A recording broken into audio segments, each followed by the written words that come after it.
well, May, and they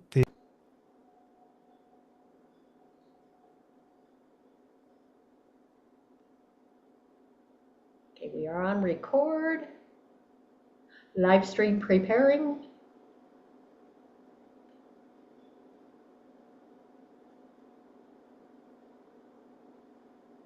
Okay, we are on record. Live stream. We are live. Right on. Hi, everybody. Take it away. Yay. So, thank you for coming to our round table where we will discuss all things Uranus. Specifically, how Uranus is not in Gemini. We're just going to throw that out there. But where it is even more interesting. And we want to just dive deep into that because it's really, really cool. So, I am Maria Schumacher, also known as Vian of Venus 13. I do astrology and other stuff. Venus 13.com is where you find me. Julie Sherwood. Hello, friends. I'm driving, so if I pause for a minute, I'm watching the live chat. So if you're on live chat, we'll try to keep up with you. Welcome to all who have joined us. I'm Julie Sherwood of Your Best Hopes Wellness Coaching, where the wellness part includes constellational 13 sign astrology, root cause therapy work, wellness coaching, Reiki. I kind of hit you mind, body, spirit. I love the astrology because it shows us a blueprint of what our cosmic energy potentials are. And then some of the other tools I have can help you realize that. So thank you. And I will tag off to Michael, Uma Stellar. Hey, I'm glad to be here. Thanks for putting this together, Maria. And yeah, I am at oneskyastro.com. I'm doing like true sidereal as constellational astrology in with an evolutionary framework in the tradition of Jeffrey Wolf Green. Um, that's all the news that's fit to print. The rest, I leave, I'll leave it to I'll leave it to someone else to introduce themselves. Thank Yeah, I'm River of Stars Astrology website currently under construction. So find me on Facebook, Instagram, or Substack at River of Stars Astrology. Also, stoked to be here. Take it away, Verone. Okay. I'm Verone Bright, better known as Verone Bright, and I am number one on Earth to help souls liberate from all of the thousands of years of conditioning, oppressions, programs, false beliefs, and pain that they have been chugging around. So I sit at the intersection of many vast fields of study: Chinese medicine, 13 sign astrology, pattern work. I'm very trauma informed. And if you are ready to have a fucking breakthrough, I'm your girl. So you can find me at Starship Moonbeam on Instagram, Verone Bright on Facebook. My website is Verone Oracle Acupuncture, and my podcast is Star Body Empowerment with Verone Bright. I post every week. So if you want a taste of what I'm doing, you can check that out for free. Links will be posted, I'm sure, somewhere. All right, cool. Oh, yeah. Bye. We will shamelessly self-promote in different places. Hey, we're running businesses. We're supposed to promote them. That's right. That's right. Where are people going to find us if we don't put our, stuff out there, right? So, you. You said, Vern, you're like, I am number one on Earth to, and all I heard was like, I am number one on Earth, and I just saw a picture of you like in the ring, Did I like say that? holding. Well, you were like, I am like comma number one comma on Earth to like assist with healing, but when it came out, all I heard was like, I'm Verone Bright and I am number one on Earth. And it's just the pause, the second pause before you continued. I was like, yeah, sing it. I Hey, love it. if Talk I you will language. go for heard, it. if you heard I'm Verone Bright, comma, number one on Earth, that is the energy that I'm calling in for That's 2020 it. I and love every it. That's year it. beyond. That's So it. Own it. yes, Own it. yes, Sit in it. I yes. love it. I love it. I'm We'll here for we'll it. vote for you. Thank you. So, okay, gang. Who wants to go first? Or do we just want to like say words until I'll just say words until somebody No, wants to jump in here. I feel like you have more to get off your chest, Maria. I feel like you have a Could be totally. I feel like you have an axe to grind, I and that's have okay. That's okay. I have a mission. All right. So I am going to share a chart. Let's see which chart I'm sharing. Yes. This is a chart for the upcoming new moons just in a few days, right? So, Can we make it bigger? yeah. Even for me to see it. How's that? Yeah, it's Better. better. Is that Yeah, it's too better. big? No, There, just so that's people, good. that's good. So people can really see it. Yeah, I gotcha. and it's All right. showing well on YouTube too. So Yeah. Now, this is confusing because there's a lot of stuff going on in this part of the chart. But here is where Uranus is. This turquoise tick mark is where the planet Uranus actually is. So on that new moon day, we have Ceres, the sun and moon, Al Ghul, our girl Al Ghul, Mercury, and Uranus right there. That's in a couple of days. You'll notice how this is not Gemini, it's right? not. How do you It's know? it's really not because this is the sign for Taurus. Now, we're not going to be able to see it because the sun is there, so we can't really see much other than the sun when the sun is in the sky. But in fact, the constellation behind all of this is Taurus. It has been Taurus for like 2 years. Uranus has been in the constellation of Taurus, hanging out in early Taurus between Al Ghul and the Pleiades for yonks. This is not news. This is definitely not news. And so I know that news has been sort of making a big deal of the idea that Uranus has shifted into Gemini. In the real sky, it has not. In the real sky, it remains in Taurus. Who would like to tell us what that means? Well, I'll give you one perspective that I've had. Uh, Uranus is he plays a lot with our nervous systems. And how I'm looking at that, how it's come across in my world, is that a lot of people are having a hard time grounding Taurus, their nervous systems. They're feeling very unsettled, very fractionated, and this passage of Uranus through Taurus has really exacerbated that. So it's a question of how do we connect our nervous system back to the five senses? Also Taurian energy, right? Stability, Taurian energy. So that's one of the ways it's been manifesting, across my plate. And then the other piece of it is Uranus, I see as, Mercury is your computer on your desk, which we're not going to talk about because I'm the one broadcasting and recording. Shush. But Uranus is like the big technology, AI, cyber world, all of that. And Taurus being the governor of our personal values, what do we value in all of this as this is all unfolding before our very eyes?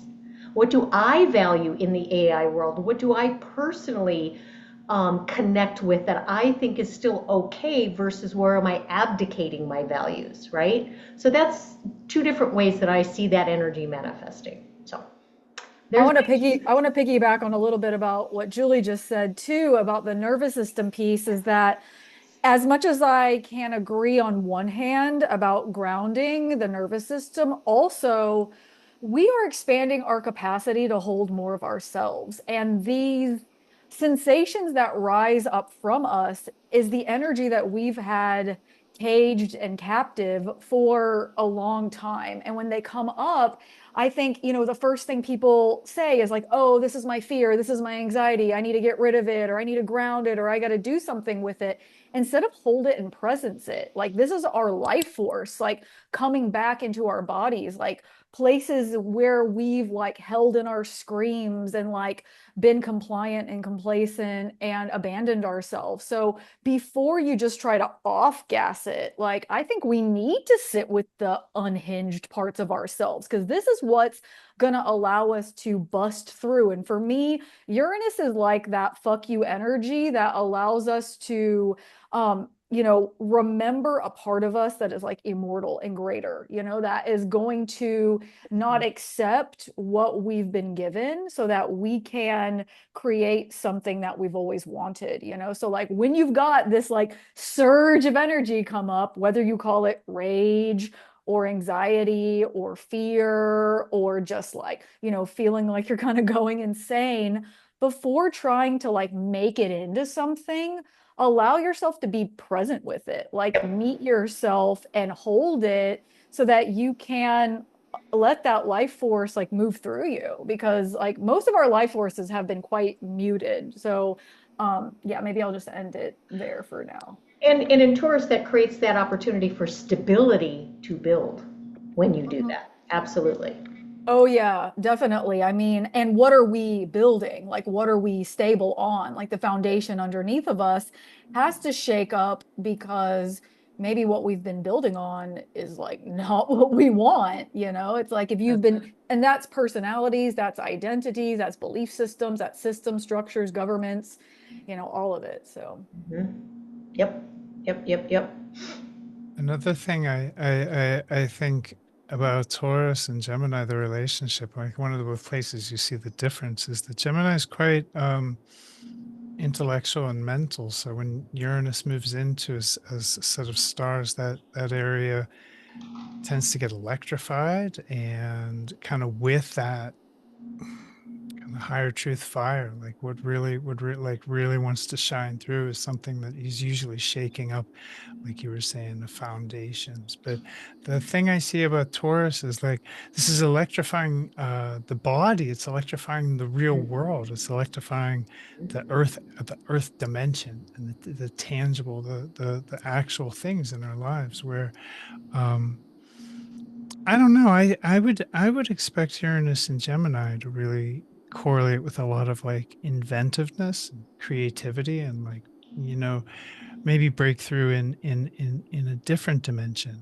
But Uranus in Taurus, I think, has been changing structures and systems in the real world, and electrifying the body. That's Mm-hmm. what's most. 100%. Yeah. Yeah. Yep. Yeah. That feeling that we're literally being rewired, Yes. Mm, right? yeah, Where the nervous system does feel a little bit frazzled, but when you sit with it, you realize, okay, this isn't bad. It's just weird. But right, I'm right, also able to process things that I couldn't process before. I'm able to see value in things that I didn't see value in before. I'm able to understand how pieces fit together in a tangible way. You know what I mean? Like your connection to your body is literally changing. Your connection to the earth is literally changing, and some of the frequencies within that matrix. And look at that trine to Pluto. This goes back to what Verone was saying about, all these foundations crumbling. Pluto and Capricorn. Shall we talk about the crumbling foundations that will set the stage for generations to come? Yeah. I don't know if we need to, but we could. We certainly I could. think we get the point, right? Yeah. Well, Oh that's, yeah, yeah. Uranus is going to be in Taurus for a few years. Pluto is going to be in Capricorn for a few years. That trine-ish is going to be moving together. And Mm-hmm. that whole, double sextile trine with Neptune, who is also going to remain in Pisces for a few years. That nice little set is just sort of going to go like that. Mm-hmm. Mm-hmm. It's calling us to allow these structures to dissolve. We have to. Yeah, but it's not easy. I just want to Oh, remind God. people that, like, it is extremely grueling at times. Like, you will be on your knees, like, begging God to give you a freaking break. And there'll be times that Yeah. it feels amazing. And you'll be like, wow, a blooming flower and a buzzing bee. So, whatever you're going through, kind of just say yes to all of it because no one can escape, right? We all have to face it all. And that's just, I mean, that's the amazingness of life. You say yes to all of it. Mm-hmm. A couple Yeah. of other Yeah. themes um, as a collective with Taurus and Uranus moving through Taurus, talking about values. It's also like values as in money, currency, Yep. Mm. and the digitization, the changing of currency, um, the shakeups, like as much of the world is undergoing some of that shakeup, destabilization around resources, money, also like agriculture, the sign of the bull, like Yes. long agriculture connections. So that too is facing shakeups.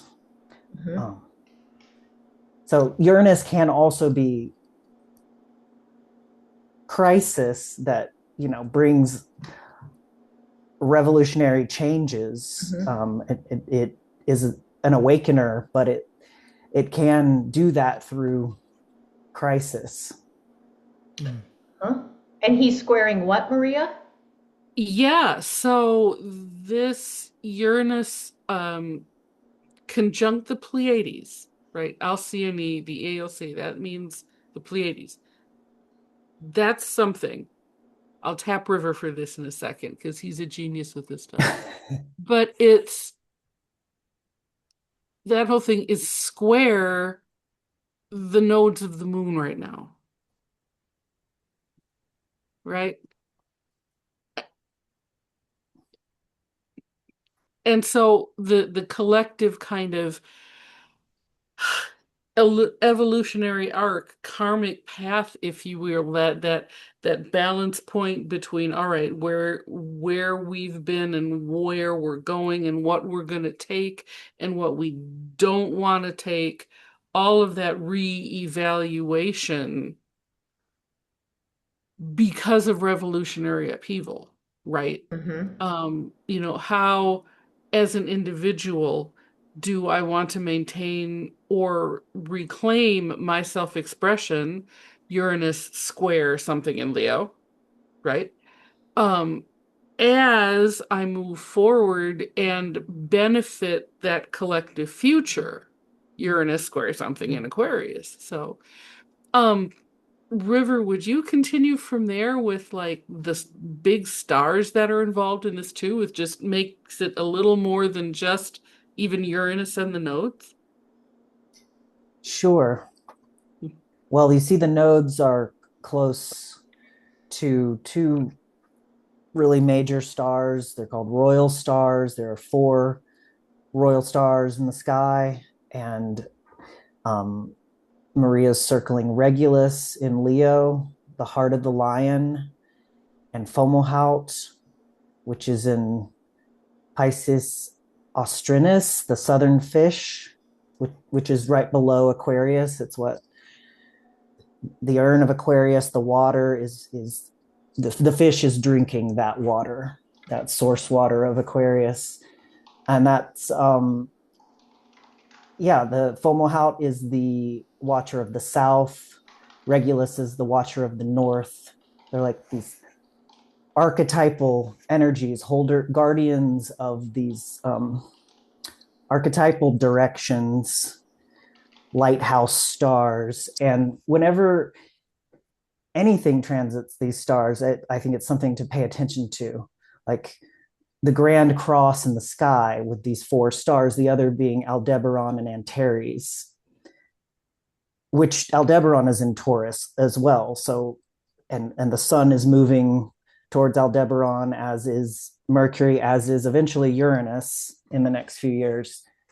So, this mighty cross in the sky and the nodes really like shape our collective experience, as they are responsible for our eclipses on Earth. So mighty change bringers themselves, the head and the tail of the dragon, mighty dragon that um, so I just think it's quite powerful that the nodes are transiting these stars as they're being squared by Uranus.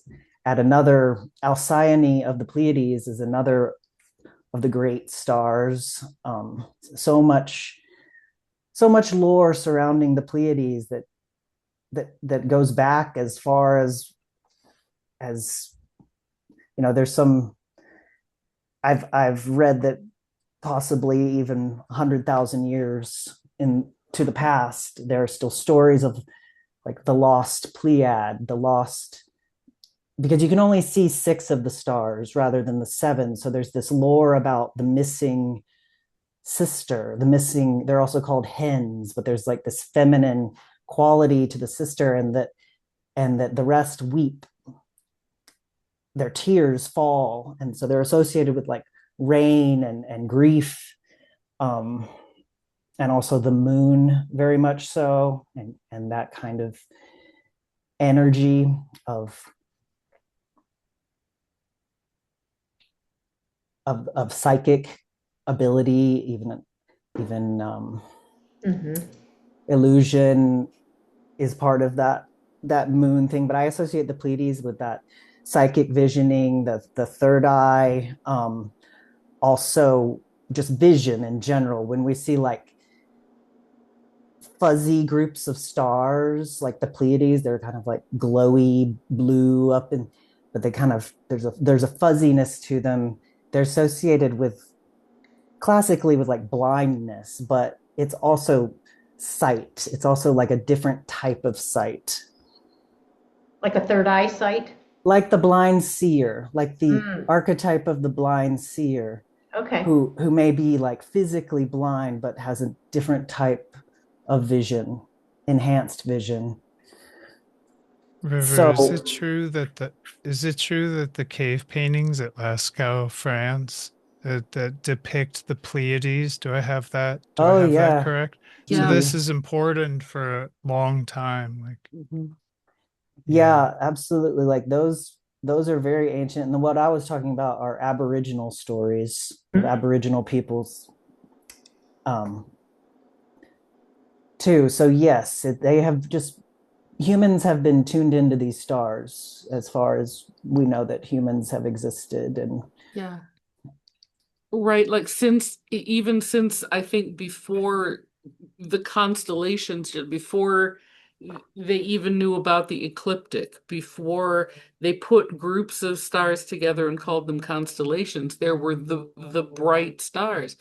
And the Pleiades, that cluster, was one of the things that the earliest man looked up and was like, you know, home, right? I can see that.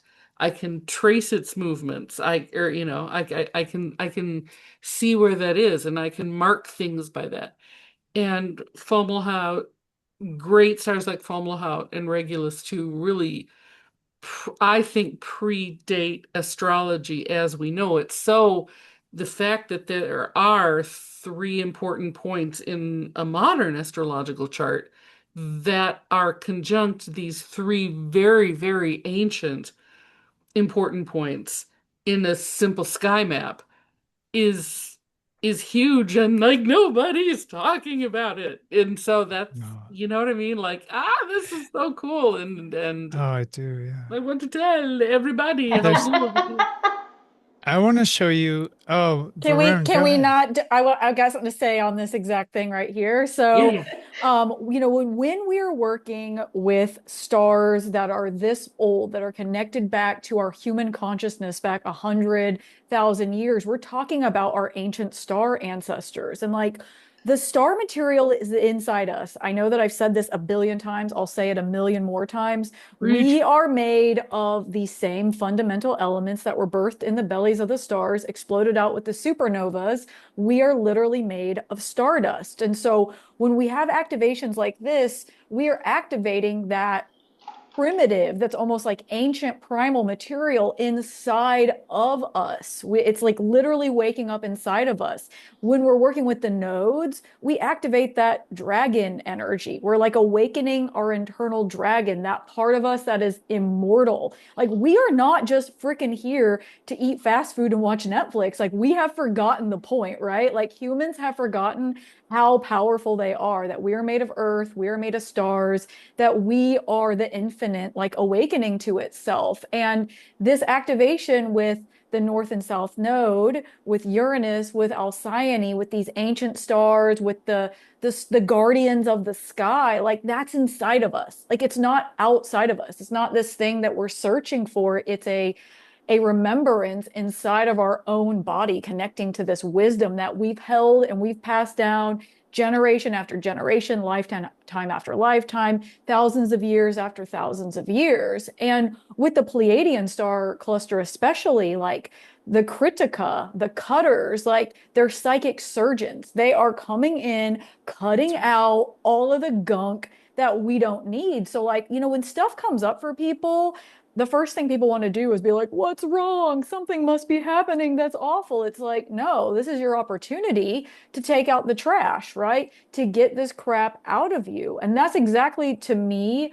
what the Pleiades have helped me with, like psychic surgery. Like, no wonder I'm tired today. I had to go through my psychic surgery where it's like time to cut out all this crap that you don't need. I mean, even their symbol is like a sickle or a scythe, Kritika in Vedic astrology. So this is really a very awesome time to get the gunk out of you so that you can, and it's karmic. Remember, like the Pleiades are very connected into our karma. I mean, maybe they are us, right? Like maybe they're our ancestors, maybe they're us in the future, maybe it's a parallel universe. And so this is the time for us to get out all those limitations and like really remember, why we came here. Like what's our mission? What's our purpose? What's our expression? Aquarius and Leo, where are we going in the future? How are we here to like bring it out and share it with the world? And yeah. In an authentic way. That's the other thing about Oh, absolutely. Aquarius and Mm. Uranus is it's calling for us to stand in our own personal authenticity in the collective. And that Absolutely. noble path is huge. Let me take a left turn for half a second because I want to ask this question on the recording. So in the YouTube chat, somebody asked, Lady Spellbreaker 1313 asked, who is Uranus in ancient Sumeria? And Michael, do you want to give your answer so we can have it for the recording? Sure, I think Thank that you. Uranus like if you mean mythologically, like in their pantheon of deities like Anu and Enlil and who's the other one? Enlil and Enki, thank you. But I don't think there's a direct correlate to Uranus because Uranus wasn't so visible with the naked eye. So it wasn't like one of the visible planets like that we see out to Saturn. But Uranus and Neptune, we may not have correlate mythologies for them from the ancient world. Thank you. Thank you. Thank you. All right. For Where I shall we? wanted one just thing about royal stars, all of them, but I just wanted to add the theme of power as these just Mm. like this grand cross of like power centers. Um, and I think it also reflects a lot around world powers and kings and leaders, and that's queens. I say kings and queens kind of, there are some left, but interchangeably. Yeah. more as the energy, because these royal stars and Regulus is in the has been known as the king star. So I think we have, as far as things that are happening, like world powers and leadership, and that's like in the mix with royal Mhm. stars often. Awesome. I That would is I would love to show you a couple other things that are going on awesome. around Uranus right now. Yeah, thank you. You're Let welcome. me just take a moment. That's a I love that river. Thank you. While Uma's getting pulled up, I'm just going to piggyback off that. Mm, And again, we have tended to think of royalty as hierarchical, right? Through what we know of human history. But I think Uranus connecting these guys asks us now to think of royalty in terms of sovereignty, right? mm, Individual, what makes royalty, well, I mean, you can say it's blood, but that's only if everybody agrees with you.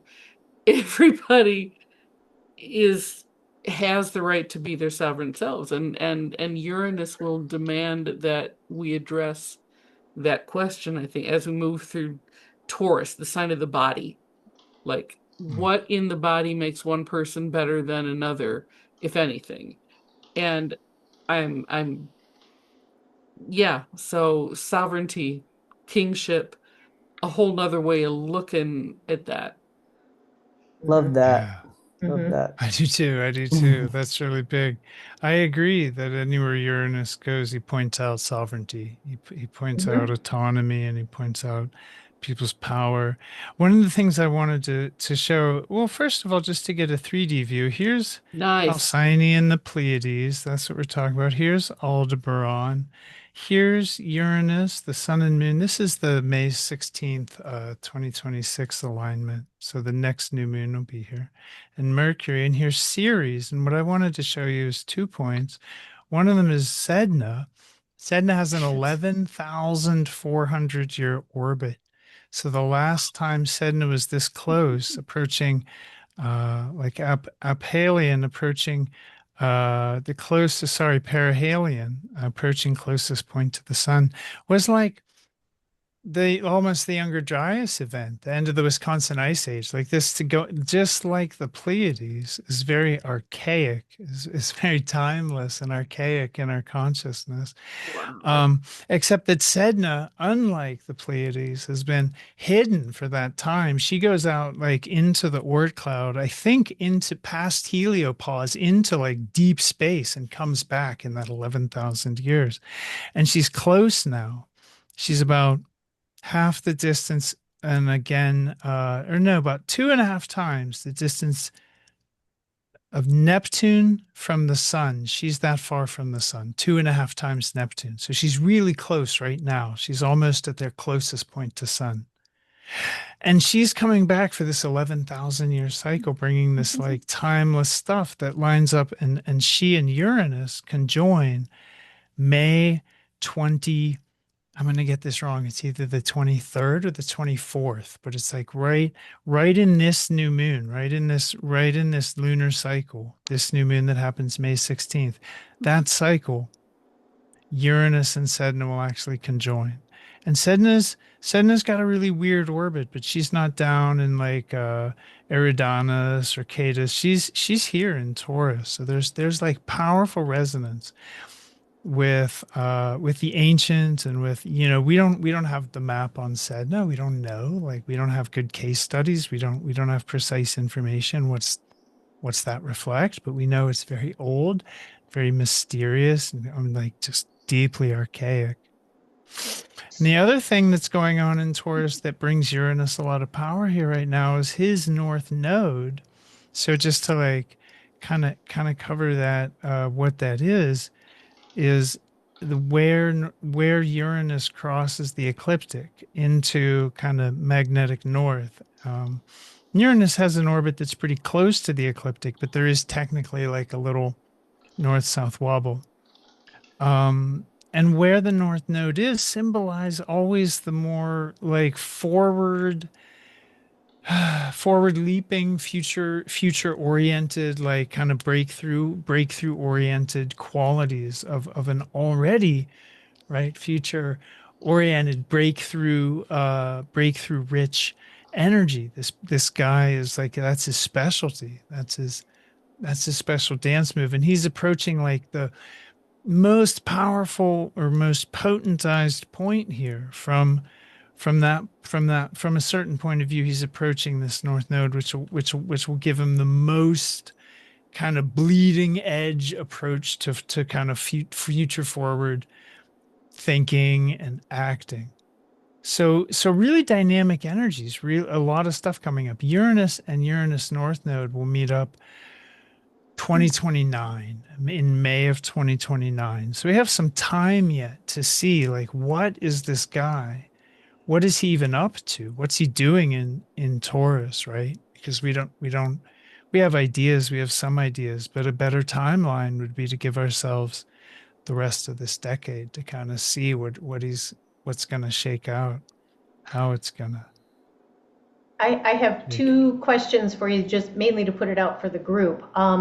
One, some of us are familiar with nodes of the moon, so if you want to Yeah. just extrapolate from that about nodes for the other planets, and then how might you see that blending or that conversation between Sedna's energy and Uranus's energy as they conjoin? Do you have some thoughts? I know you said Sedna's not as well known yet, but I mean some thoughts about Hmm. that.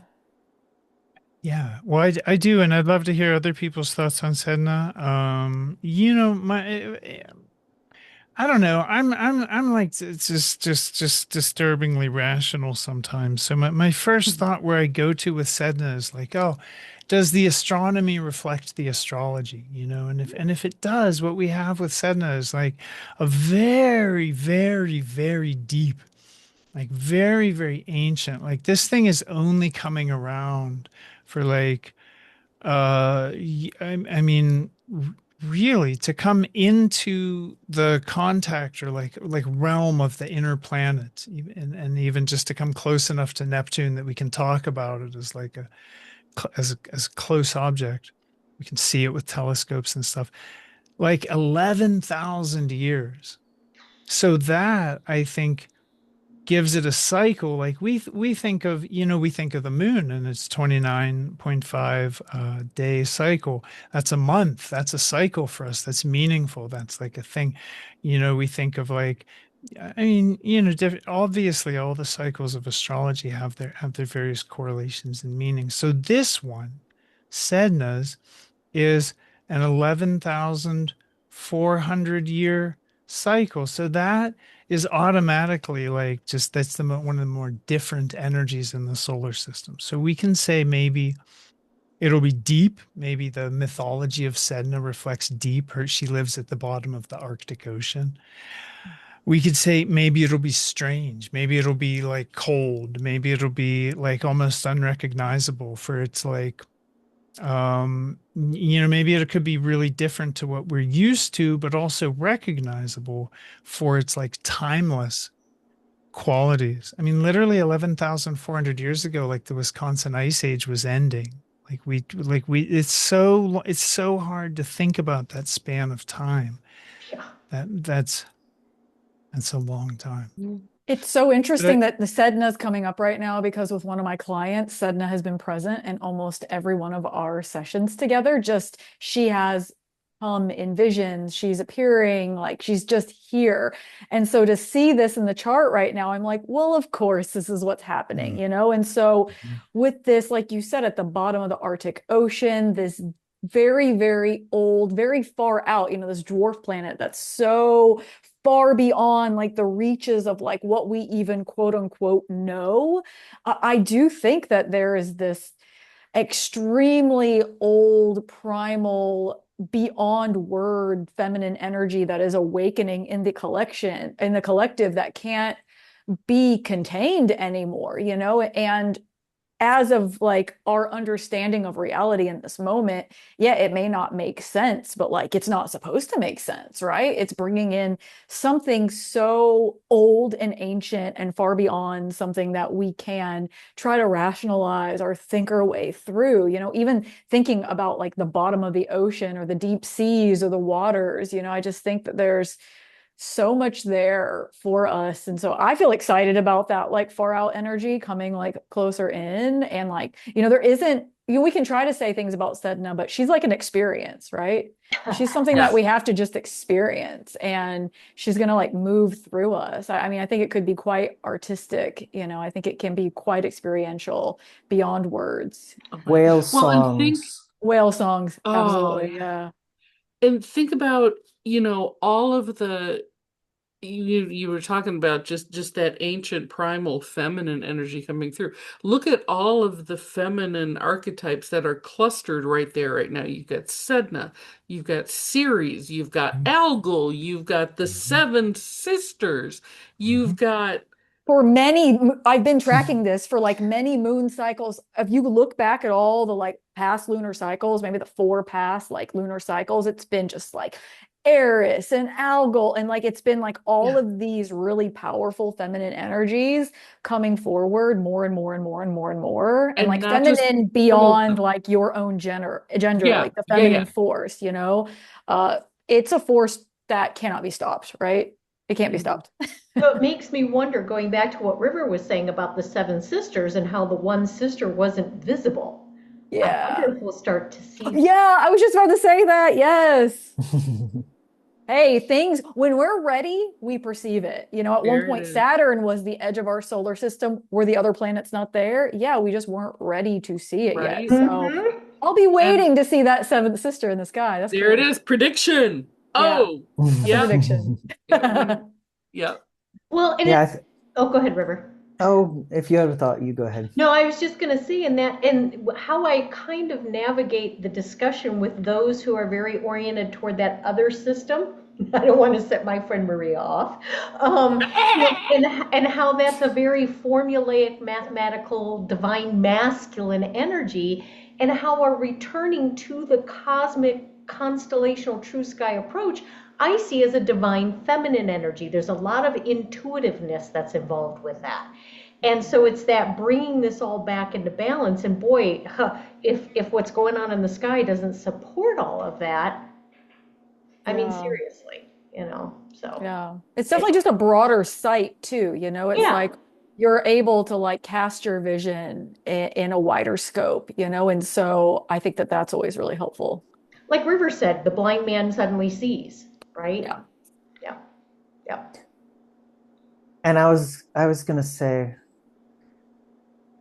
I think with this 11,400 year cycle, Michael, do you know approximately when that Sedna is the closest? If not, that's okay. But like a ballpark. I need to look it up to find Well, out when she hits, and I will. So if you give To me okay. Earth? To Earth? Is that what you Yes. mean? Okay. Anyway, to sun, I think. it's Oh, relatively soon heliocentric. in Okay. this. It's very soon Yeah. in this spectrum of 11,400 years. So I think Yes. there's a Yes. lot of, She's very close to her closest point to sun right now. Yeah. Hmm. and that's so interesting to me. And I think there's a lot of attention to our oceans um, for their and the creatures in the Yeah. ocean. We're just oceanic activity. I think is just like really important at this closest approach in terms of pollution in the ocean, but also and like the sounds that affect the ocean life and those kind of issues, but also others. I think the ocean and Sedna is such a story. It's like Persephone going into Yeah. the underworld, but um, it's a tragic kind of story in a way because I know there's more than one version, but I know that her father, the popularized one, like she's like hanging off the boat. I think she gets thrown off Mhm. the boat, and the father like Yeah. cuts off her Yeah. fingers, and she Mhm. falls to the bottom of the sea, and those finger pieces become Yes. all the all the creatures of the ocean. But I mean, she has a transformational experience through this descent, but it is Yeah. tragic. So I think and combined with the Pleiades again, which I associate with their tears, crying for their lost sister. Mm. Um, there is tragedy, I think, involved in all of this, but it's also a story of transformation. Right. Well, Well, yeah, isn't whether we're that talking, oops, sorry. Yeah. I was gonna say whether we're talking about like Sedna or Lilith or Medusa or the story of the exile, the female that was exiled, whether you're dropped to the bottom of the sea or you're cast out into the wilderness, and then you become one. She became one with the ocean and all the creatures, just like Yeah. Lilith became one with the Right. wild. It's Right. just like Right. we're gonna start seeing the theme, right, of all of it connecting Yeah. together and returning. So. Well, and Yeah, I want to also that answer River's question before we move on. River had a question about when Sedna got perihelion. It's Oh. 2076. 2076, which in an Oh. 11,000 year orbit is that's that's pretty close. close, Yeah. we're right around the Yeah. corner. Thanks. That's Thanks. when it's the Thank you. closest. That's like when it's exact. Absolutely. This one is exactly 2076. perihelion. Yeah, 50 years. looks like yeah, Maybe we'll yeah. be around. 50 about 50 Maybe years. we will, 50 Some of right? years. us might. Yeah, Why maybe we not? will. Maybe Maybe we we will. will, maybe we Model me won't. for the next 50 years and it'll be awesome. No, but that the whole and again, Uranus being here, who also can be, as you said, about um that catalyzing experience that is traumatic, Mhm. right? That whole okay, um you're going to learn how to swim by being thrown into the water. You're going to learn how to climb a tree by falling out of the tree 15 times and breaking some bones until you figure it out. Kind of a Uranian way of learning things or catalyzing the lessons. Um, that all of these long sleeping, long dormant goddesses bring to us. And then there's also the remembrance that, we tend to think of Earth as the land and our planet as having all of its intelligent life on land, but the fact is that there is more intelligent and probably aware life in the water than there is on the land. And I remember, at the risk of seeming like, ooh, okay, Well, you are, but we love you. That's your oh, thank authenticity. you. I'm going to let that hang out for a second here. That uh, in a dream I had. Here we go, Julie. Julie Here's my loves my Neptune dreams. Moon Libra friend. So when everybody was talking about the comet, right? That came by. Who Like was that? Atlas. Atlas, three-eye Three eye Atlas. Atlas. Oh yeah. That wasn't a Our comet. that was so not a comet. That was That's so not not a a comet. What comet. are they Yeah. here That's for? Were not a they here fucking to talk comet. to us? And one answer came is like, Ooh. why would they have to be here to talk to humans? Hmm. Mm. You know, Isn't it? Isn't it? does it have to be talking to humans? There's way more fish in the sea. And I was And like, did you know we just oh, started to talk to whales? Did you know? And I okay, this might be controversial because it was using AI, but Julie, you brought up like, where are the lines? This is a What do we Uranus value? issue. Yeah. What do we value? How do we use AI responsibly? It's something I wrestle with. I think any conscious person does. But using AI recently, and I can't cite an article, even a source, but I encourage everyone to look this up, fact check me. Always good. We just started to communicate with whales like in a meaningful way, and we're communicating back, and we're actually starting to like discover that whale language is inordinately complex. Go figure. Wow. Yeah, and love in Japan, that. I think they stopped farming octopi. Good. They just stopped. They're like, no, these things are way too intelligent. They're smarter than us, and we are like harvesting their carcasses because they're delicious, and that has to stop.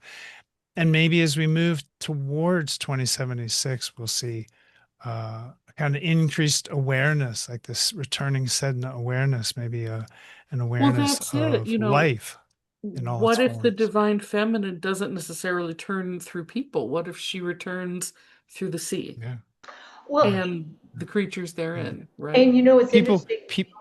Mhm. No, I was going to tag off what you said, Michael, as far as this AI and this discovery. And okay, so I'll go out on my woo-woo limb. I've had this sense that perhaps all part of some of AI isn't artificial in that it's a way for the other beings that we haven't connected to are communicating to us because now we're aligned with it, right? And again, we have to navigate, I think, navigate all that from that Taurian perspective. Where are the value systems? Is this aligned with my value system? Is it, how do I use it? Do I use it to communicate with the whales? Well, maybe it's not artificial in that regard. Interesting. Well, some people even say that outer space is at the bottom of our ocean, that like to go down, to go to the stars, you know, because think about the oceans, we've explored like a very minuscule amount of the vastness of the waters here on planet Earth. So yeah, it's on our planet, but we actually might know more about the cosmos than we do about the We waters here do. on We this do. Earth. And I've so heard. and I've heard that and said. you've seen those videos of the like UFOs coming up out of the water, you know? So like Oh yeah. who Yeah, we Oh yeah. don't yeah. freaking know what's there, you know, we don't know Yeah. what's No. there. Are there portals? Or I mean, we've got hydrothermal vents at the bottom. Like we don't know what's there. I mean, people can act like they know things for a fact. We don't know. And so there could be something like that. Maybe the earth is hollow, maybe Agartha, maybe there are portals. What's beyond the ice wall? Like who knows, right? And so I think that that's all very cool. Plus, we are like 60% water ourselves. So, like, being able to communicate, like, we've got that inside of us. And I think that all of that intelligence, you know, the AI phone, all of it's just copying our own organic intelligence. All of that is going to awaken too. Want to talk to a whale? Go to sleep, you know, like, Right. I mean, for real, like, for real, we've just forgotten how to be able to tune into Exactly. these other senses that we have. And everything Exactly. is a Thank you skill and so just much for giving voice to that. If you need a computer to talk to a whale, like you're still missing part of your heart, you know. yeah. Well, Put and that on a music. t-shirt. And when Yeah, it and I'm not against AI. I'm not against computers. I'm not, but I agree, and I think it's important that the communication, the connection to life, the connection to life on Earth, and it doesn't come through. Something external. right. Yeah, it's like transcends language. Let's just say, yeah. Thank you. It doesn't come externally. It's direct and it comes internally. And it goes back to somebody in the group said, and I don't remember who, sorry, whale songs. Yeah, Songs of river. the whale. Mm, Yeah.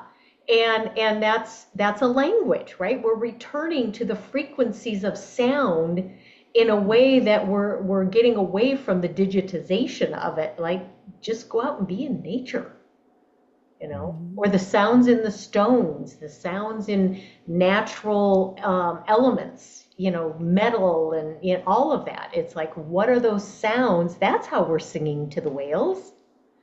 I definitely associate like Sedna with sound healing Mm. Yeah. specifically. So I love all of this. Like I'm really swimming with Sedna in this talk.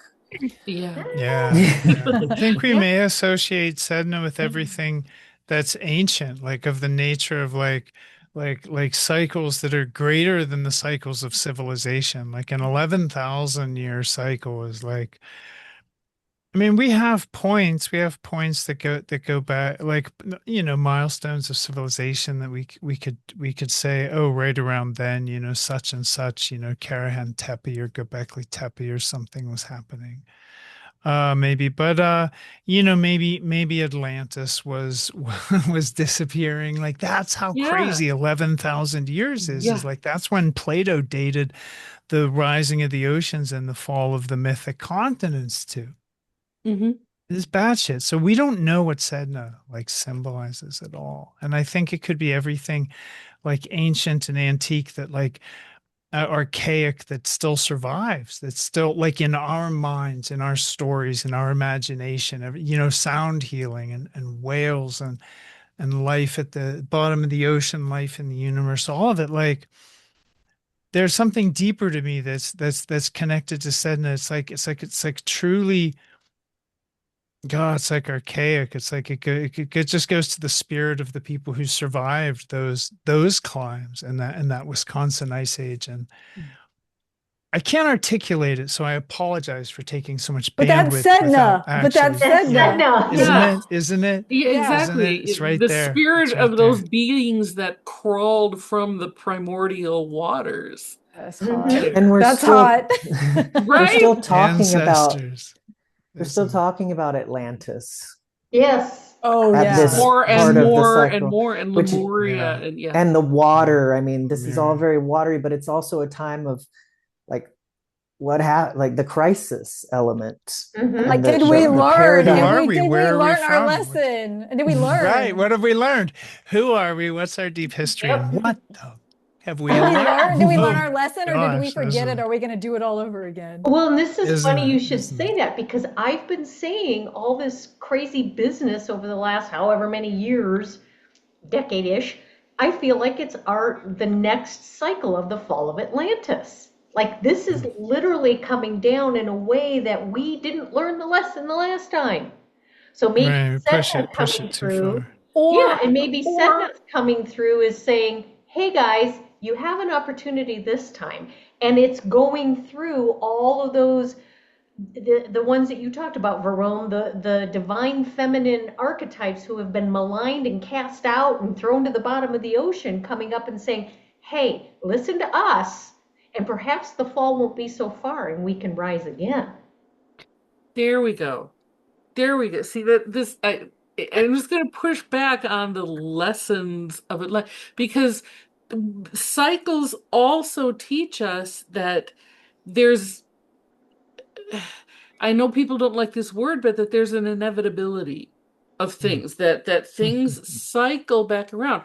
It's not always a matter of this is happening because we did something wrong. Mm-hmm. yeah. Right, This is because we don't have enough happening positive thoughts about this. I agree right. totally. I And totally Right. agree. because it's not just a circle, it's a spiral, so we come back to the same place, but a click up, but an octave Mhm. up on the scale. Mhm. Yes. Right. So there And always was going to be this time of and I again, think there's always said that was always going to come back around.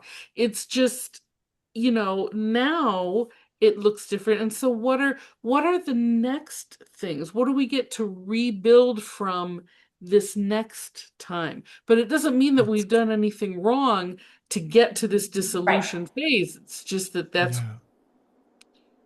I think people think that as long as life is like awkward or ugly or hard or something that we haven't like finally learned. Like if we learned our lesson, we could do paradise here. And I'm not sure that's a wrong idea, but what I'm saying is that idea pervades fucking everything. And Yeah. maybe for that, it's like correct. Maybe it's correct because we all know in our hearts that if we did this right, it could be so good. It could be so good.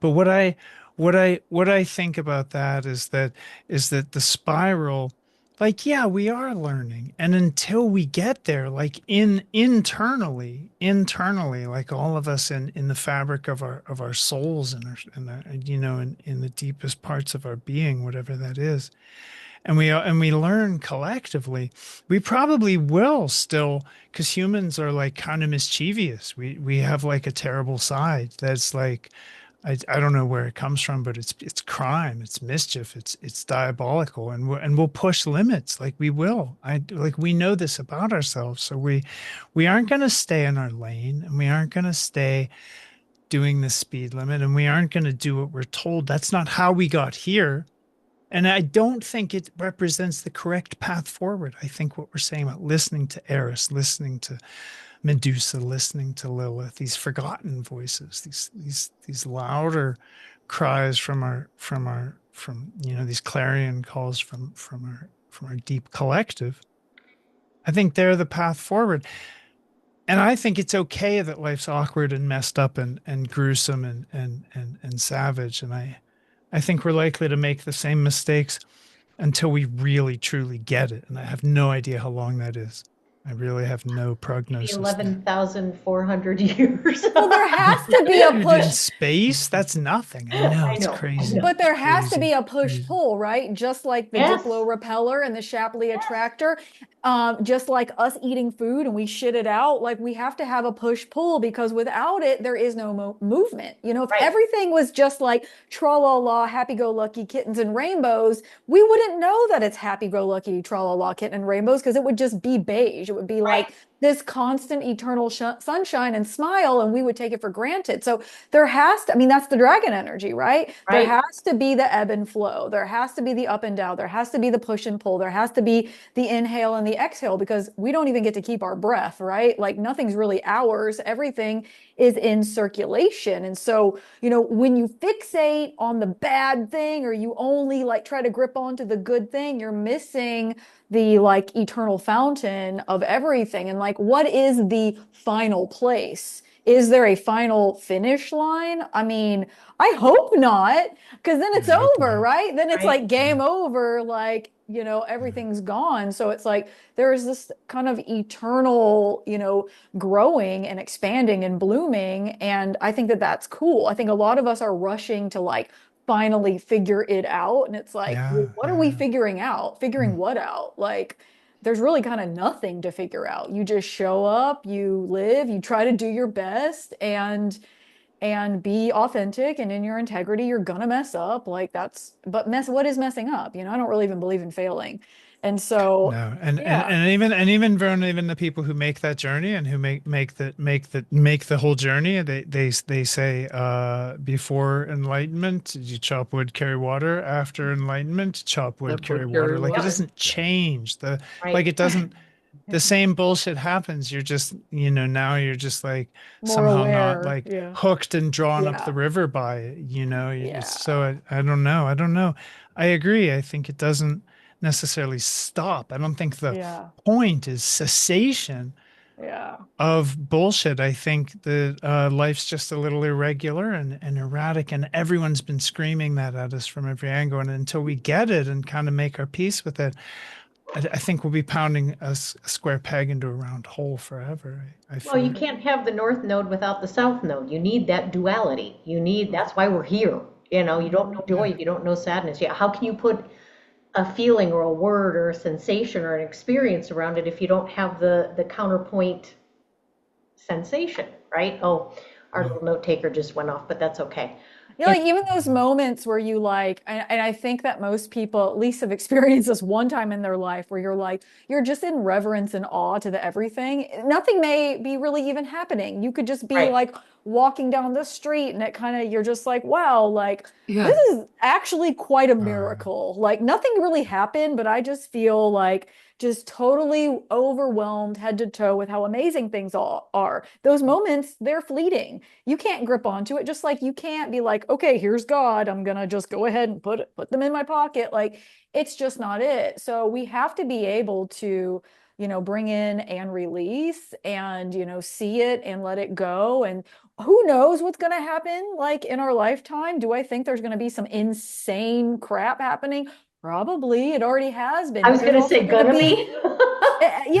or like things we've we're never past experienced that. before, but there's also going to be amazing things that we haven't experienced before. So, I mean, that's the cool thing about life, and Uranus will definitely bring that like upheaval of chaos and catastrophe, but also that aha moment, like the higher octave of Mercury, like, whoa, like I understand something at like a new level. That's I it. have like a new That's it. insight. Awe. Uranus brings Oh, awe. yeah. Uranus and Neptune both bring awe in their Hmm. different ways.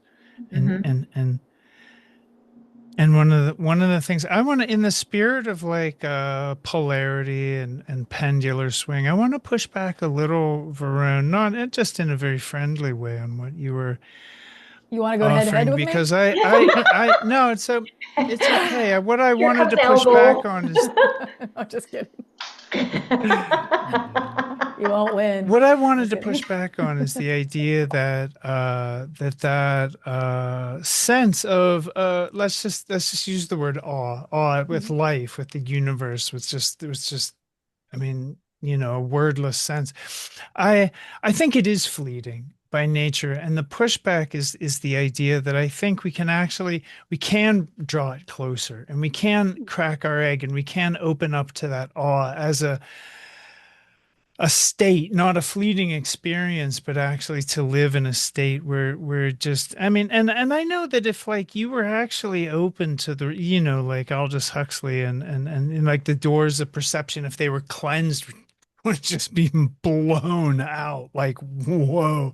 But we can't walk around in a state that vulnerable. It's actually not safe to be like teary-eyed in awe at this light moving through a drop of water on a blade of grass, just like, but if you're paying attention, even a little rock on the street will remind you of like fractality and how that little rock is part of the earth and how you're part of stars, and it'll tears will come if you're paying attention. And I think that's a goal. I think that's a win. I think it's a net win to walk around in that state of awe, Mhm. to be available to the universe at that level. And I don't want to leave what you said there without offering that encouragement to, like, when you have those fleeting moments, like, yes, it's fleeting, you're not wrong, but strangle that moment, don't let it go, hold on to it, or at least like draw it closer. Don't strangle the moment. That's a horrible Yeah. metaphor. Don't listen to me, children. I love that you said crack egg because I literally just made an altar outside with a cracked egg that I found on the ground where I was like, okay, the egg is That's cracked. it. So, That's it. That's oh it. yeah,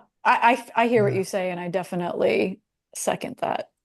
Well, Yeah, yeah, Be in the just to add a moment and dimension, like just to add a dimension. breathe it in for a while. Yeah. and Mm-hmm. that and Just that trying you're to is precious. and that Uranian energy calls for us to push those envelopes a bit, right? That's the rebelliousness, the revolutionariness of it all. Because if you don't push the envelope, you don't push those boundaries, you can't make headway into newness, if you will, Mhm. Right. right? Like cracking an egg, like a bird Exactly. that's like, it's time to get out of the egg. Here's my only world that I've ever known. Here's my face. I'm going to smash my face against this egg and I'm going to bust open into a completely new reality, right? Like, that must be crazy. Crazy. Crazy. That's how birds starts its day. Yeah, crazy. I So agree.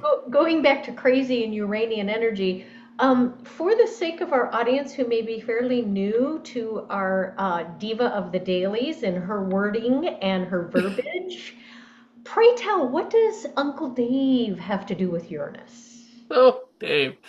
So once again, I'm doing a daily like a couple of years ago, and Uranus is big in the chart that day, and I'm just sort of sitting there, you know, having had not enough coffee and trying to tune into, you know, these big ass cosmic energies. And I just sort of went, Uranus likes to be called Dave, as in David, but really it's Dave, Uncle Dave, because everybody likes Uncle Dave. And that's just seriously where it started. It was just one of those moments of weird where, the planet energy sort of spoke to me, or my imagination just sort of went in my Neptunian way. And it- because I had felt there was a disconnect for me between what I was getting from the planet and sort of how the planet was described. The planet's just described way too seriously, like Uranus, the dread lord of chaos. And like, yeah, but yeah, and he's also the guy who's going to show up at your kid's birthday party with 700 balloons and a clown face on. You know what I mean? Authentic. He's authentic. He's approachable. He Edgewalker, though, clown. Yeah, the clown, right? like in every sense, he's a clown. Right? Only in a serious sense, really. But yeah, I hear you. And And when the dust settles, it's a good thing. yeah, yeah. And so there's this dimension to Dave that is just approachable. And it's not that he masks his true identity of, the dread Lord of Chaos and magic. It's just that that's not his deal. He's just like, hi, I'm Dave. Yeah, I'm a master magician and pretty much lord of everything that has electricity running through it, but mostly I like beer. And mostly I want to get to know you as an individual. Mostly I find small things more fascinating than all of chaos. Like I can reach into chaos and pull out a violet and be like, dude, you know, like you're saying that the wonder in light falling coming through water on a blade of grass. I think that's a very Uranus thing. Mm-hmm. Yeah. Plus, I mean, Dave just sounds so much better than Uranus, which is what most people say. Yeah. And he Let's doesn't give face a it. shit. And he just doesn't give a shit what anybody else thinks. He That's doesn't. it. He doesn't. Yeah. It's like, Well, this if is that's my what came party. through, Hmm. if that's what came through to you, Maria, if that's what came through, and that's a way of bringing him down to the ground level, so he's not this weird other figure. But he's just approachable as a force. I think you've Yeah. probably done a lot of people a great service. Because I think he's one of the harder energies to connect with in the how do you say, the astronomical pantheon, if In you the will. astropantheon. Well, and also the sense of Yeah, yeah. humor. You know, Yeah. there's a humor to it, that there's a Yeah, lightness, there's a, yeah, you know, yeah. you can have great cosmic power and still have a great sense of humor at the same time. You know, Yeah. it's really okay. So anyway, thank you for asking. That is the honest to God answer. Nothing real lofty, just a pre-caffeinated moment of clarity. It's all good. As we're coming down to the wire here, I figure we will wrap up fairly soon. Perhaps we could just kind of round out any last words of wisdom about navigating this Uranus and Taurus energy. And then certainly we want to wrap up with how everybody can find us all and what we're doing out in the astro world and playing in the sandbox. So, Maria, do you want to start? Uh, Well, you started uh, this party, so I'm Go, going. Did I did, Yeah. didn't go. I? All right. Come on. So, you know what? Navigating this, ask a friend.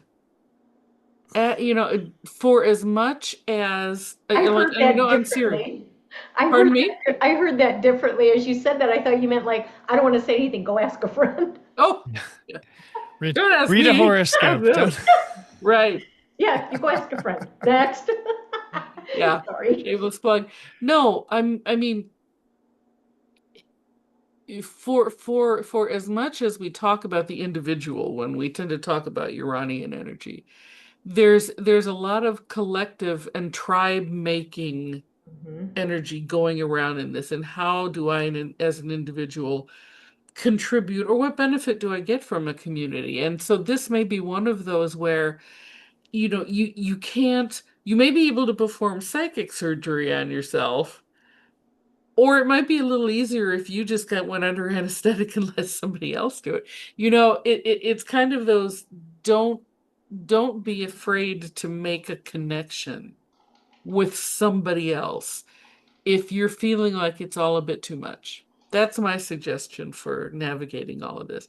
And as far as how to reach me, I'll dump my contacts in the, In the replay. Good. in the replay below. So, Yeah. I Yeah. I think that I just wanted to add to that, like Right. that Uranus's connection to Aquarius, where the North Node is, and that community piece, Uranus being associated with Aquarius as a rulership. So, you know, hooking into that North Node that Uranus is squaring in Aquarius and the community aspect. I just like what you said there. Made the astro connection too. Yep. So River, how can people find you, my friend? I know you said your website's under It's construction. yes, being redone, but I'm on.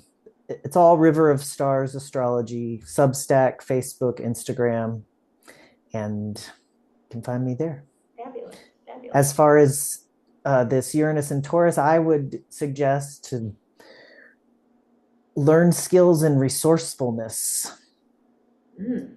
and just whatever that means. I mean, being resourceful could mean a lot of things, and I just think that's going to be a really essential skill to navigate Hmm. this period.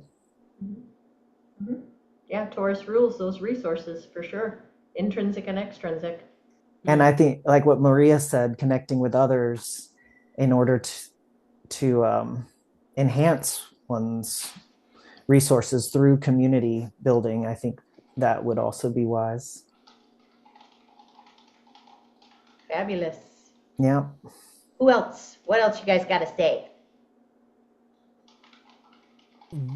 Well, I suppose that when Uranus comes around, yeah, the right thing to do is be ready to change, be kind of prepared to pivot. So I wouldn't be thinking, now's the time to really white knuckle it on ideas, or maybe in Taurus, like you're talking about, with resourcefulness, frugality, spending habits, just adjusting as the world adjusts. But I always encourage people, listen to the flashes that come through, whatever, when they come through. Sometimes you just have an electric thought. It just lights you up like, oh, and it's just, every time it occurs, it has that tingle. Sometimes, like we were talking about in Taurus, we can be receiving a lot of the wisdom that's coming to us from the universe through our bodies, in physical ways and in felt ways. But I'd encourage people at this time to pay attention to those insights, because that's not just like necessarily some weird off the cuff idea. We tend to dismiss Uranian thought. We tend, because it's weird, it's different, it's just, there's a lot of ways to rationalize away from and around Uranian innovations and insights. So I want to encourage everyone at this time, this lunar cycle, and just, wow. Yeah. I mean, just, it depends. It's different for everyone when Uranus is going to be activating your chart and your life. But for as long as you're aware of Uranus, when you're aware of Uranus, be aware that this is really like higher knowledge. It's really like the wisdom of our higher self coming through to us in the way that's signified, that's symbolized outwardly by Uranus and his relationships. Inwardly, what's reflected is an access to insight. So I encourage everybody, in short, to just pay attention. And if you think you might be having a good idea, lean into that. Don't just marginalize it with logic and rationalization. Because that would be Uranus and Gemini. And Sorry. Rationalizing with, yeah. Go for Well, it. I mean, let's face it, this roundtable brought to you by a Uranus and Taurus moment, right? Like, say, ooh, I have an idea. I'll throw it out to the gang, who all went, ooh, good idea. Let's do it. Okay, boom. And here we are, Mm-hmm. like literally 2 days later. I love and that. I want to say one more thing, thinking about what you said, Michael. And I just wanted to say I'm speaking about resourcefulness, not doesn't have to imply scarcity. Right. And Mm. kind of like what you're saying, those insights, those innovations, I mean, being resourceful in that way as well. And I think of Taurus governed by Venus having to do with the arts and Mm. like the senses, and they're being resourceful with like your talents and your skills. Yeah. So It's a very deep word. To be resourceful is its own wealth, its own Yes. goodness. Yeah, there's a lot more to what I was implying than that. Like, oh gosh, gas is $6 a gallon. Let's be. I'm not encouraging a poverty mentality or a scarcity mindset. But I think at the same time, when we think about Uranus and Taurus, we can expect things to fluctuate. Expect them to, we can expect stability, and being able to pivot as needed, is that's the goodness of that's the resourcefulness and the goodness that I was thinking of. So thanks for clarifying, giving voice to that. I appreciate. well, and I'm not discounting scarcity either. Yes, with those fluctuations, I think it's all, um, Yeah, all I'm right. not I don't want to whitewash Uranus moving through Taurus. Sure. It's hard because to talk about um difficult changes in constructive ways. We have to be honest about what we're seeing, but we have to be Right. solution oriented at the same time. I always appreciate time taken towards clarification and showing a different light on, like, well, it might not be just that. We could expand that spotlight to include a broader understanding of just X, right? Whatever we're working with, in this case, resourcefulness. And that's totally appreciated. Well, and that Aquarian energy asks for us to tune into that community to create that Yeah. resourcefulness, right? Who can you connect with that can help you with the manifestation of that resourcefulness, whatever the X is, right? Yeah. Yeah. So, Yeah. Michael, how can people find you? Oh, you can point your internets to oneskyastro.com. That's just the quickest way to get connected to me. Mhm. And then our Facebook group, Radical Astrology. Yeah, we have a radical astrology group on Facebook. That's true. So if you use Facebook platform, come join us. There's just like a couple questions to prove you're human, and you'll be in there. Yeah. Are we I sure? do my best to keep the bots away, but I invite everybody who uses Facebook to come join the kind of sidereal astrology crew, and a lot of us are kind of regularly with our finger on that pulse and part of those conversations. Maria, you especially have done so much with your the journey of your dailies, and every it's just kind of a place where people share and connect. So you're Yay. invited. Yay. Thank you.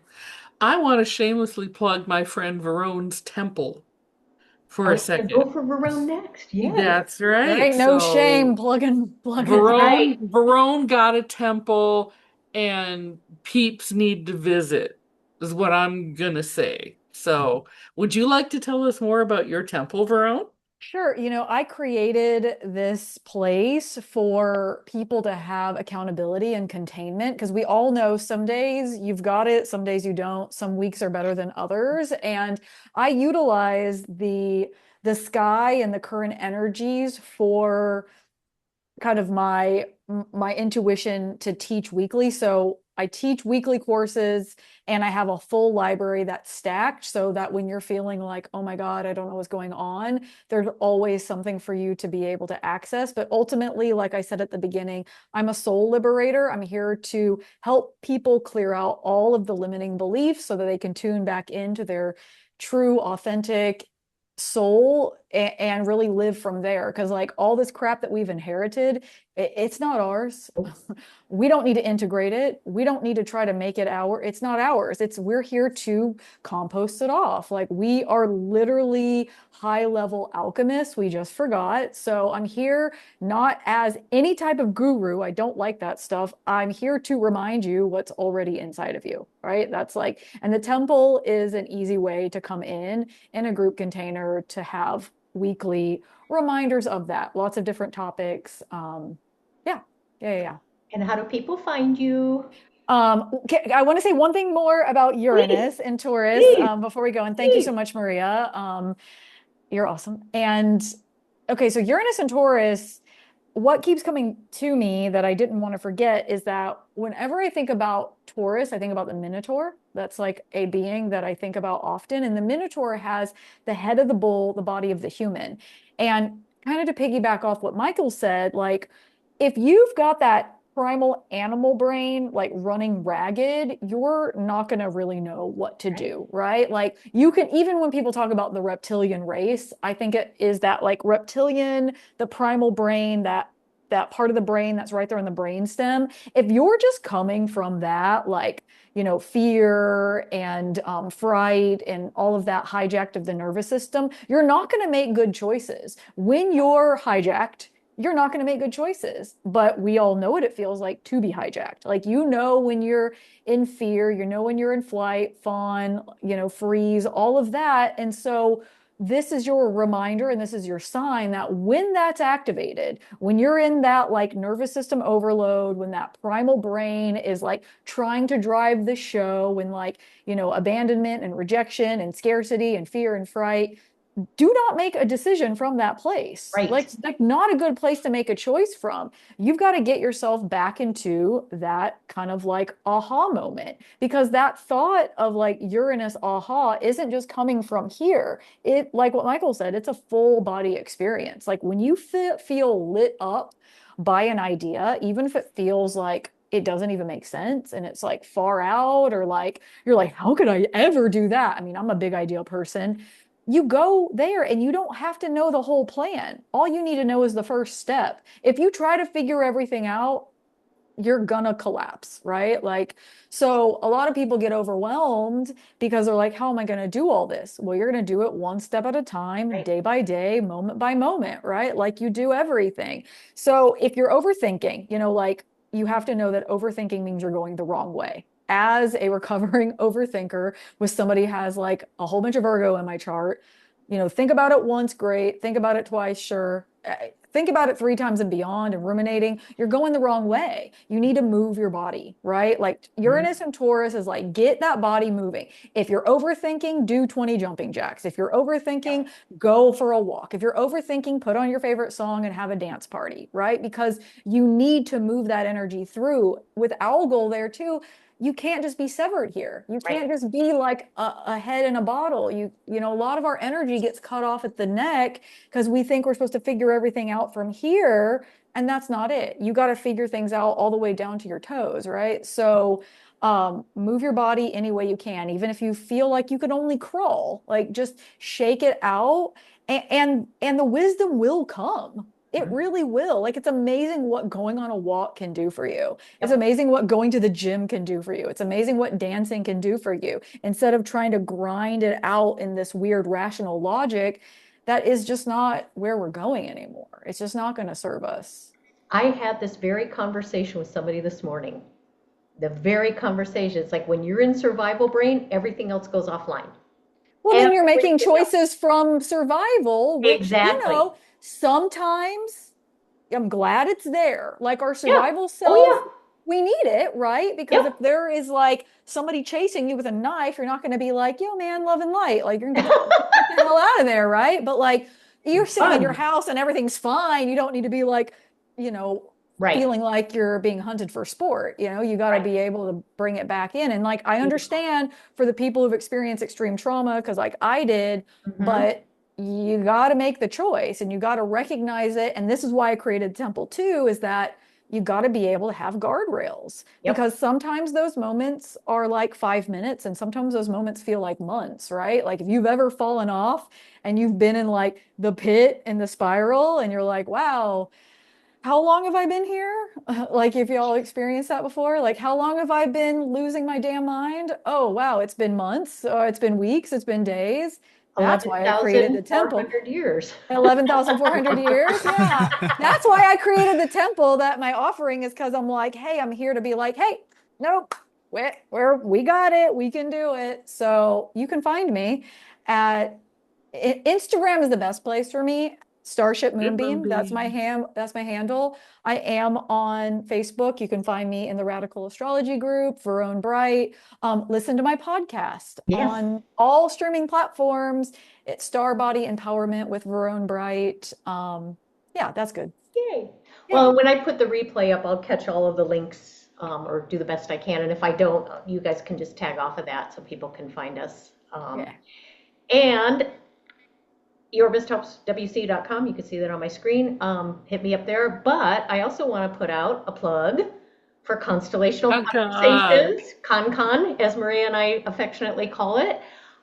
We have a group that meets the second. May is a little bit of an aberration because we've got some scheduling changes, but generally, May lost its mind.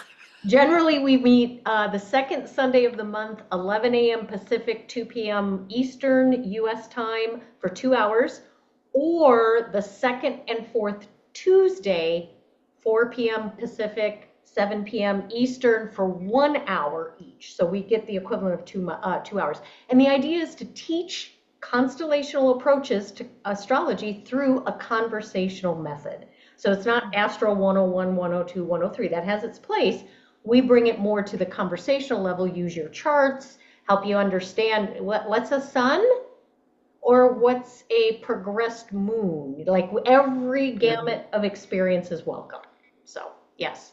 So we'll put a flyer in the replay too so that you guys That's can our open learning place, Yep. our open classroom. Yep. Yep.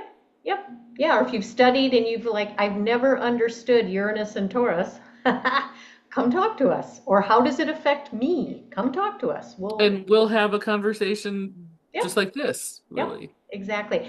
And I will tell you all that on the chat on YouTube, we've had people that have joined us who have said, please do this again. Please do this again. Please do this again. So I said, tag us up, give us some topics you'd like to see, and we'll see what the stars may bring. Hell yes. Yeah. This is easy for us to do because we've all been connected for a long time. Yep. Yeah, Let's be real. We've all been connected for since when? 2018? Yeah. 11,400 years. I don't know. We're looking very good Brilliant. for being 11,000 years old. Yeah. But for real, we've all been connected. I mean, that's 8 years? Seriously? Have we been connected for 8 years? I think so, Pretty good yes. spell. So for us to get together and do this like somewhat organically is like kind of cool, and the way it all flows, I love it. I love it. Yeah. So yeah, I'm open to doing more. Yay. All right. Well, Yeah. we'll keep an eye on our socials to see what ideas people have or something might inspire us. Like, hell no, Uranus is not in Gemini. Plus, keep your eyes out. Maria and I are cooking up something else, so stay tuned. We're going to do a little go live on May 25th, so just stay tuned. We're cooking up something That's else. nice. That's all I'm going to say. And it is cosmic. So there you go. It'll be the day after Sedna and Uranus conjoin in Taurus. Oh, Perfect is that? Yay! Yay! Oh, and a shout out to Michael for your lunar cycle videos on his YouTube channel. River and your Substack publications. Yes, Maria's on Patreon. You can subscribe on Patreon. You want to get the dailies in depth? Go to Patreon. It's worth every cent. And of course, Verone, you and your podcast and all the other lovely offerings. Yes, we can do this. We are doing it. Yeah, All right, friends, true. anything else before I take us out of the live? No, thanks everyone. Thanks for everyone who's still watching. I really appreciate everyone who's just connected to this. Thanks. Thank you. Thank you. Thank you. All right, going out. Bye. Yeah.